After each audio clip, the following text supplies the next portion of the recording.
আসসালামু আলাইকুম। আসসালামু আলাইকুম। কেমন আছেন সবাই? আশা করছি অনেক ভালো আছেন। Welcome to our channel Bangladeshi blogger. আমি আজকে পুরো পার্পল হয়ে আছে। অনেকদিন পর হলো এই ড্রেসটা পরলাম। আমি খুঁজতেছিলাম একটা, পাইলাম একটা।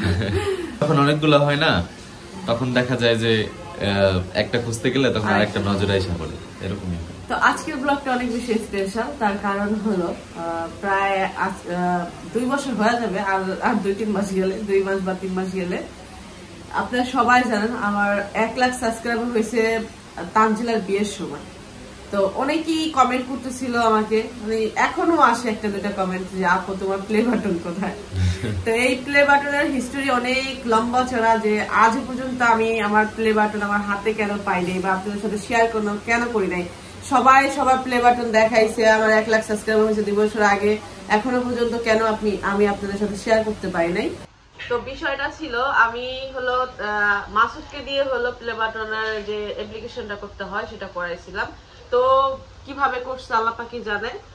ও যেভাবেই করছিল, ফোন আসছিল আমি আগেই বলে দিছি আমার মোবাইলে কারো ফোন আসে না প্রথমত, মানে নাম্বার কেউ জানে না, আমার ফ্যামিলির মানুষও আমার নাম্বার জানে না, মানে এরকম আরো কত 2 বছর আগে। এখনো জানে না, এখনো খুব কম, বাবু হয়তো 2-1 জন জানে, সাবিনা আপু জানে, বাবু জানে, 1-2 জন গুনতে গেলে। তো আমি মেসেঞ্জার, আমরা সবাই কথা বলি, তো মার সাথে শুরু করে মনে করেন সবাই মেসেঞ্জারেই কথা বলা হয়। তো সবাই অ্যাক্টিভ থাকে, সবার বাসায় ওয়াইফাই আছে, সবাই মেসেঞ্জারেই অ্যাক্টিভ থাকে। তো আমি ওরা আগে বলে দিচ্ছি যে আমার নাম্বার দিয়ে অ্যাপ্লিকেশনটা করিস না, কারণ আমি মোবাইলে ফোন রিসিভ করতে পারি না, কখন ফোন আসে আমি জানি না, আর ওরকম ভাবে আমি মোবাইলের ভিতরে অ্যাক্টিভও থাকি না যে ফোন আসে ওটা আমার গুরুত্ব মানে আমার কাছে থাকে না। মেসেঞ্জারে কল আসলে 5-6 বার আসলে আমি একবার টের পাই। তো তখন 2টা মোবাইল ছিল, তো তখন যে মোবাইলটার মধ্যে সিম ছিল ওই মোবাইলটা আমি তেমন একটা ইউজ করতাম না, আরেকটা মোবাইলের মধ্যে সিম ছিল না, ওই মোবাইলটা দিয়ে ভিডিও করতাম, কাজ করতাম। তো ওর আমি বলছি, ও মনে করেন আমার নাম্বারই ওই অ্যাপ্লিকেশনের মধ্যে ঢুকাই দিছে। তো ওই লোকেরা মনে করেন ফোন দিছে, একবার জায়গায় কয়েকবারই ফোন দিছে, 3 বার ফোন দিছে। তো ওই আমি ফোন রিসিভ করি নাই। 3 মাস পর যে হলো আমার হুশ হয়েছে যে এত পর্যন্ত কেন প্লে বাটন আসতেছে না। আর মাসুদকে বলছি যে মাসুদের নাম্বার দিতে লেগে, তা আমি ওই অপেক্ষায় আছি মাসুদ বলবে যে প্লে বাটন চলে আসছে, আমি হয়ে যাবো, মানে আমি ওর উপরে ছেড়ে দিয়েছিলাম। আর ও যে দিকটা আমার নাম্বার দিচ্ছে সেটা আমি জানতাম না। পরে ওরা বললাম, ও বললো যে নাম্বারটা আমি তোমারটা দিছি, তারপর চেক করে দেখলো যে আমার মোবাইলে ফোন আসছে। তা এখন মনে করেন প্লে বাটনের জন্য করতেছিল, যে বললো যে আপনাদের ঠিকানায় গেছে, কিন্তু এখন কই আছে না জানি না। মনে করেন আমি তারপরে থেকে শুরু করে কিন্তু মাসুদ অনেকবার ট্রাই করছে, তারপরে হলো তানজিলা জামাইকে দিয়ে ট্রাই করা হয়েছে, আমার ফ্রেন্ডদের দিয়ে, মানে এত পরিমাণ এটার মধ্যে করা হয়েছে যে কেন মানে আসে নাই। তারপরে গেছে যে মানে তারা বলতেছে যে আমরা ঠিকানা মতো পাঠাই দিয়েছি, কিন্তু এখন কই আছে আমরা জানি না, আপনাদের হাতে পৌঁছায় নাই, আপনাদের কল দেওয়া হয়েছে, আপনারা রিসিভ করেন নাই, এটা বলতেছে। বর্তমানে কই আছে তারা কেউই জানে না। আর যদি আপনার নতুন কেনা কেউ কিনতে চান তাহলে 10,000 টাকা দিয়ে প্লে বাটন কিনতে হবে। তো এই একটা পরিস্থিতি, প্রায় 2 মাস ধরে এটা নিয়ে সবাই অনেক ট্রাই করছে, সবাই অনেক বেশি মানে খারাপ লাগছে সবারই। মা বাবা শুরু করে মানে যত মানুষ ছিল, আমার বড়াপুর পরে প্লে বাটন, নিশাপুর পরে, বড়াপুর পরে আমি ছিলাম, আমার প্লে বাটনটা আসার কথা ছিল। আমার পরে বাপি ভাই প্লে বাটন চলে আসছে, আপনারা সবাই দেখছেন। তারপর সাবিনা পরে অলরেডি চলে আসবে। তো সবারই চলে আসছে, আমার এত আগে হয়েছে, আমার প্লে বাটন নাই।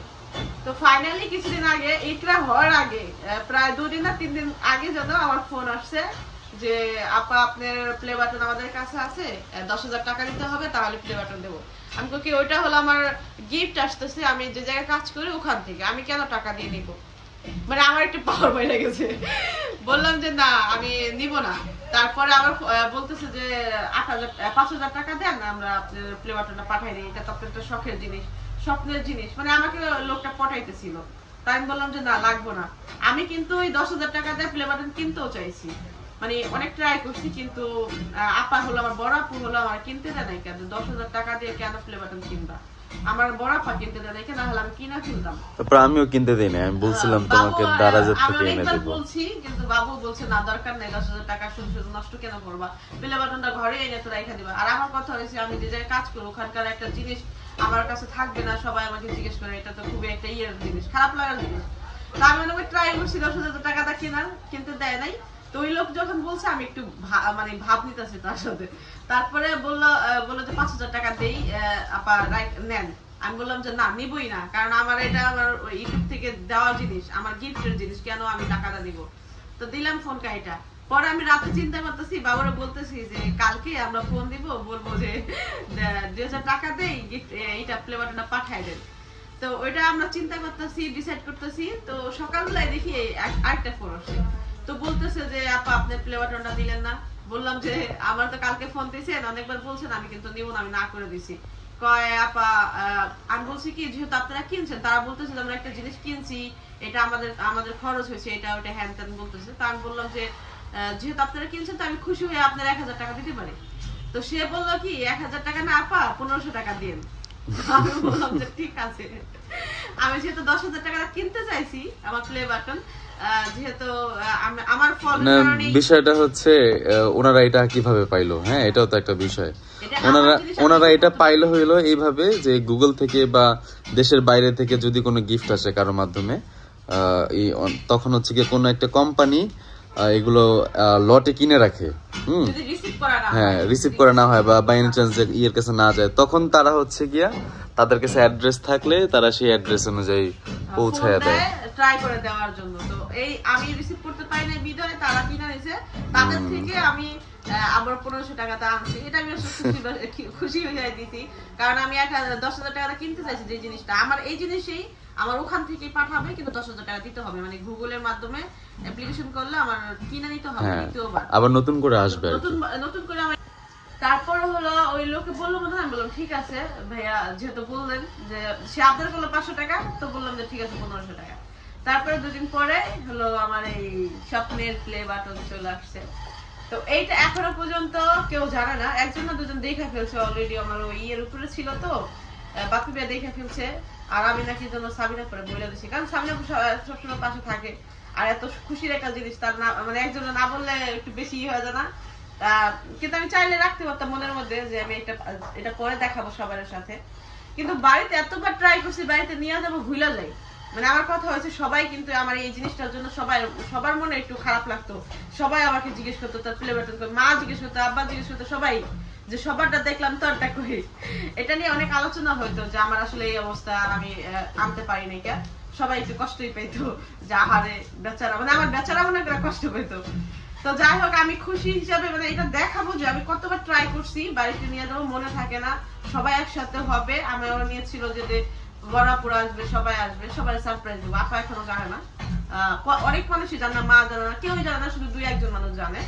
তো আমি হলো আমার বাসায় কালকে আসার, আমি সবাই দাওয়াত দিনে। আরেকটা বিষয়, অনেকেই কমেন্ট না, আমার বাড়ির মানুষ আসে নাই কে, সেটা আমি বলছি যে বাড়ির মানুষ কেন আসে নাই কে। ভাইয়া হলো ভিডিও করছে, এখন দেখলাম যে সবাই অনেক বেশি উল্টাপাল্টা কথা বলতেছেন, যে যেই খাবার মিম রান্না করছে ওই সবাই খাওয়ানো যেত। বিষয়টা হলো আমি ইচ্ছাকৃত ভাবেই বলি নাই, অনেকেই বলছে মিম হয়তো ইচ্ছা করে বলে না কে, সত্যি কথা আমি ইচ্ছা করে বলি নাই আমার ফ্যামিলিরে, কারণ আমার শরীরটা তেমন একটা ভালো না, আমি যতটা আমার দেখা যায় আমি সুস্থ, অতটা ভালো না। আমি কিছুক্ষণ দাঁড়ায় থাকলে আমি আর মনে করেন আমার অবস্থা খারাপ হয়ে যায়। এখন মেয়ে কিন্তু পাবনা থেকে আসছে তার শাশুড়ির নিয়ে, আমার বাসায় 1 দিন থাকবে, আমি জোর করে, মানে থাকবে 1 বেলা, তো আমি জোর করে 1 দিন রাখছি। তো তার জন্য অল্প স্বল্প আমি কিছু রান্না করছি।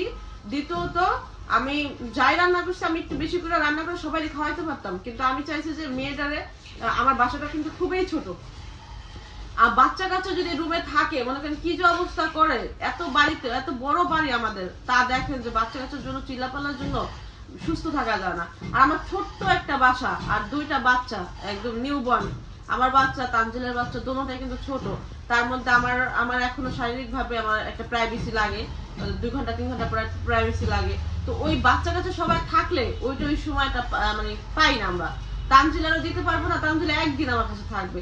তো মেয়েটার যদি একটু সময় না দিতে পারি, বাচ্চা কাচ্চা চিল্লা পাল্লা মানে কান্দা কাটি, আর আমার আত্মীয় জ্বালায়, সবাই জ্বালায়, এমন না যে কোনো বাচ্চা জ্বালায় না, মাঝে ভাই মিয়া ভাই এদের সবাই যদি আমি দাওয়াত দেই, ওই একটা দিন ছেড়ে থাকবে, জীবনটা পুরো অতিষ্ঠ হয়ে যাবে গা।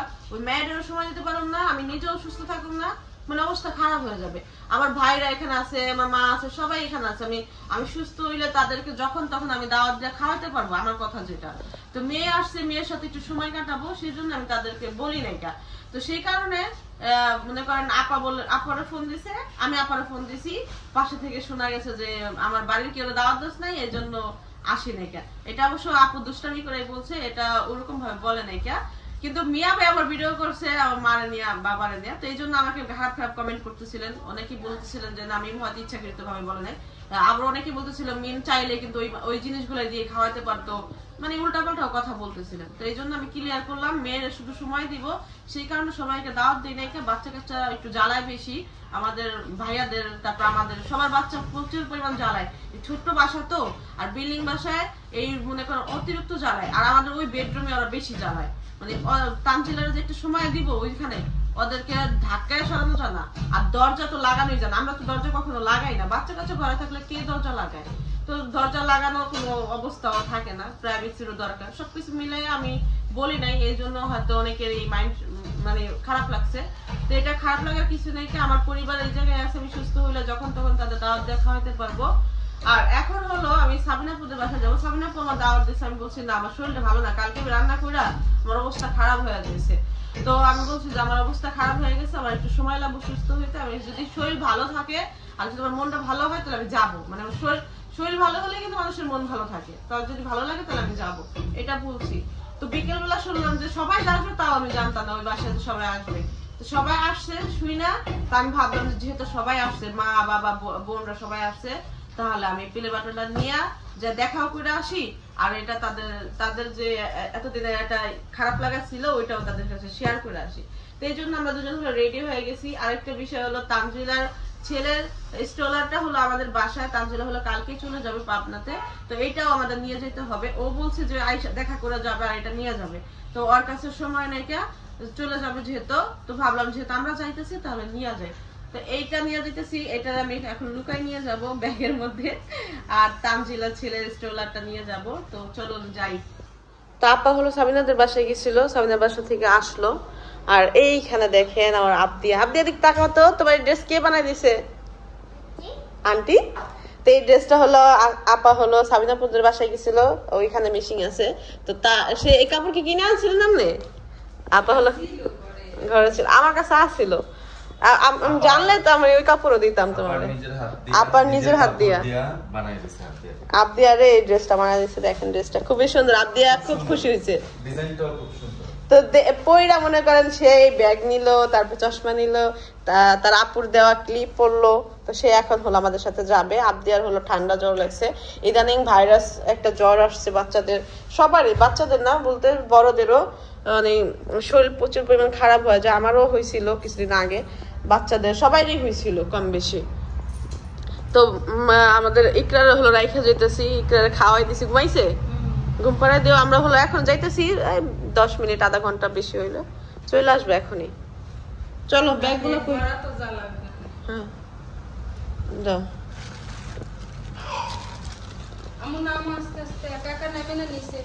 আস্তে আস্তে নেমো। আমার জুতা কই শুনছো? দেখো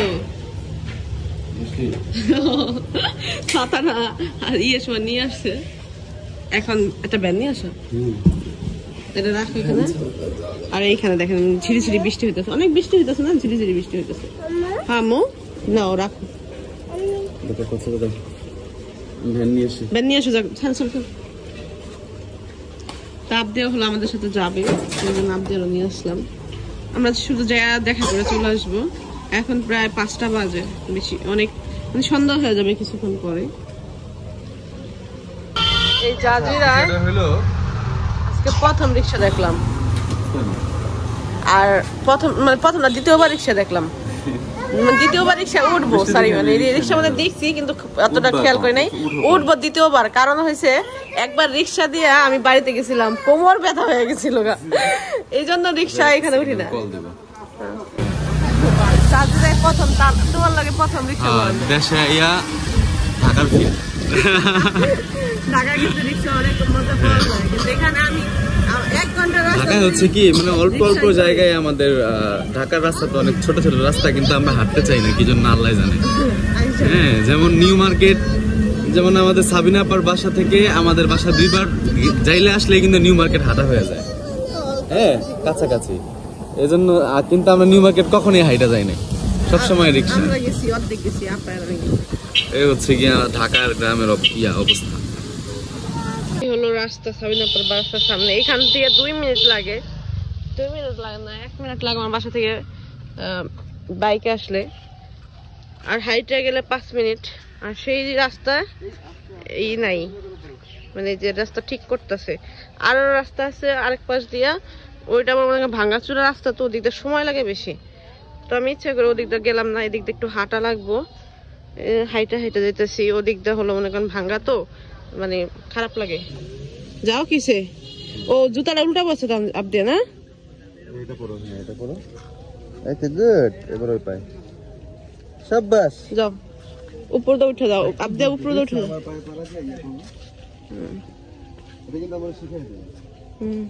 আমি দেখছি যখন উঠছে না রিক্সা, তখন দেখছি উল্টা জুতা পড়ছে, তখন কার পাল্টানো যায়।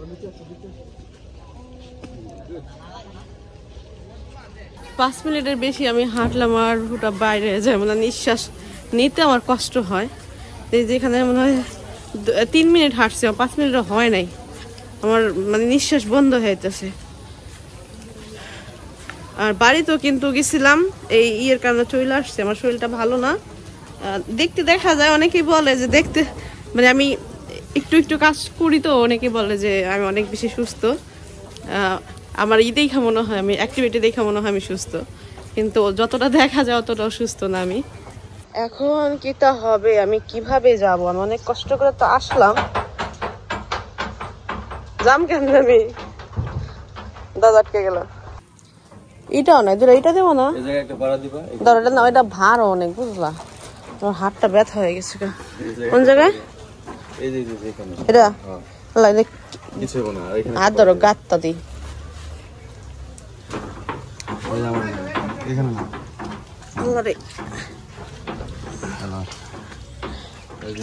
এখান 2টা এটা দিলে তো যেত, এত কষ্ট হইতো মানুষের, এত বড় পাড়া দেওয়া যায়? ধরো পিছলে পড়ে যাও। কি অবস্থা এদিক দা? 2টা এটা দিয়ে দেব না, সামনে পাশে কত ইটা পাড়া দিব। আল্লাহ রে, আল্লাহ গাইরা গেলাম গা। যাও গাইরা যাও, কিন্তু ঢুকবা না। এইটা না, এদিক দা ভালো আছে। এদিক দা এই যে আখের সুখানা কি আছে, কি অবস্থা বা? ভালোই। আমি হলো আমার বোনের বাসা চলে আসছি, বাবার সবার একলা পাওয়া যায় না, মনে করেন এটাতে বাহি হয়ে যাবে, সাতটা পুরো বাহি হয়ে যাবে। এখানে হলো আমি সাতটা যাওয়ার জন্য জানেন, এরা শুধু জানে না, কয়েকজন জানতে পারে, আবার কয়েকজন জানেও না। এইখানে হলো আমার ডিআইনের কাপড় চুপড়, যেটা আমার জানতে হচ্ছে, আর এখানে মাছ কাপড় চুপড়, এটা হচ্ছে পুরানো সারপ্রাইজ। আর এইটা হলো নিউ সারপ্রাইজ। তানজিলা মিলা, সাকিব মিলা অনেক ট্রাই করছে, মানে আমার ফ্লেভার খাই না দেওয়ার, সবাই কইছে যে ফ্লেভার করে এই দাও, আর মা অনেকবার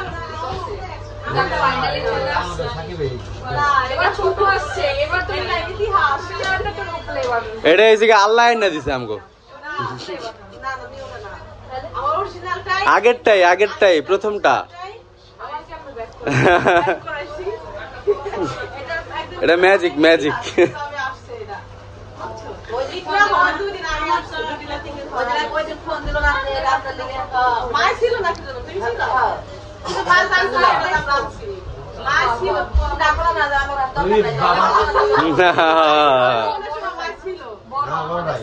হ্যাঁ, অরিজিনালটা এখন ছোট করে ফেলেছে আরো, আগেরটা যে এই জন্য।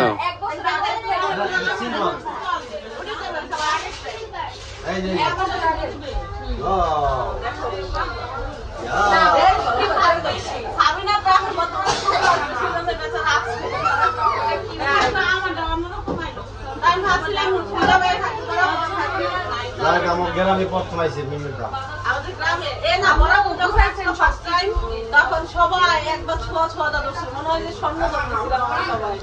ফার্স্ট টাইম আসছিল।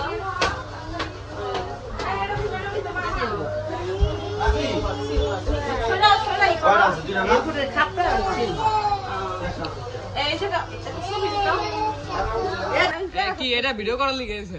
আমি দেখা করতে এসে আর এটা দেখাইতে এসেছি। তানজিলা তো কালকে যাবো, আমি তার দেখা করতে পারবো না। আমার লগে দেখা করার যাওয়ার কথা ছিল, ও যাবো এই দিক থেকে।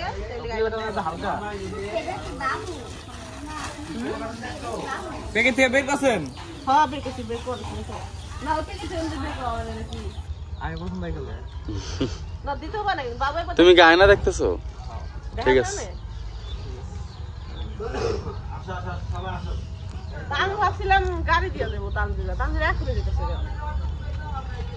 যাক মেয়ে হলো কালকে সকালবেলায় হলো যাইবো পাব নাই।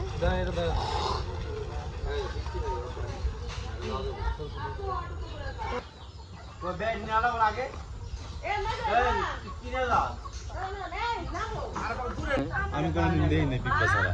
আধা দিন মানারে নিয়ে গেছে মা দেবো না, মানারে যাক না লাগো না। এই মা কি দেবো না? আরে বোরকা পড়তেছে। এই আমার দোকানে দে, জায়গা আসেনি। এই দোকানে দে। হ্যাঁ এই যে এখানে হলো সবাই চলে যাচ্ছে আমার বাবার বাড়ি। লেট হয়ে গেছে আব্বু শুরু করে। তানজিলা সবাই চলে যাচ্ছে।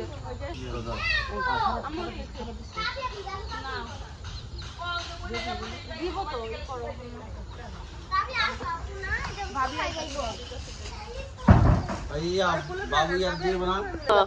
অনেক প্যাক না।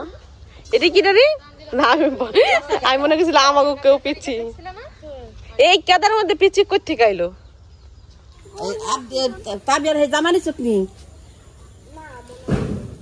তাবিয়ার কোন জামা?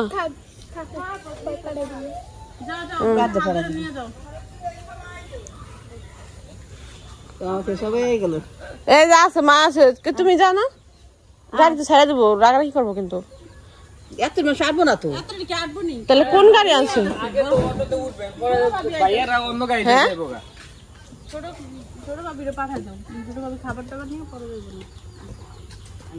সাবধানে যাও, এখানটা কিন্তু পিছলা কিন্তু। নানি তো এখানে ইট পাড়ায় যেতে মা গেল গেল তো গেল, কোন দিক দিয়ে গেল? কোন জম্মের পিছলা যায় মানে পড়া ডরই করে এই বৃষ্টি বাদলার দিনে সবচেয়ে বেশি। অবশ্য সাবিনা আপার বাসায় ভয় কম, কারণ এখানে বালুমাটি, যে বালুমাটিতে যত পানি পড়ুক না কেন সুন্দরই হয়ে যায়, হ্যাঁ শুকাই যায়। এটার জন্য এই জায়গাটা বেশি ভালো লাগে। মানে ওদিক যাইতে কষ্ট, কিন্তু সাবিনা আপার বাসায় কিন্তু কোনো ই নাই। খাইছো তুমি?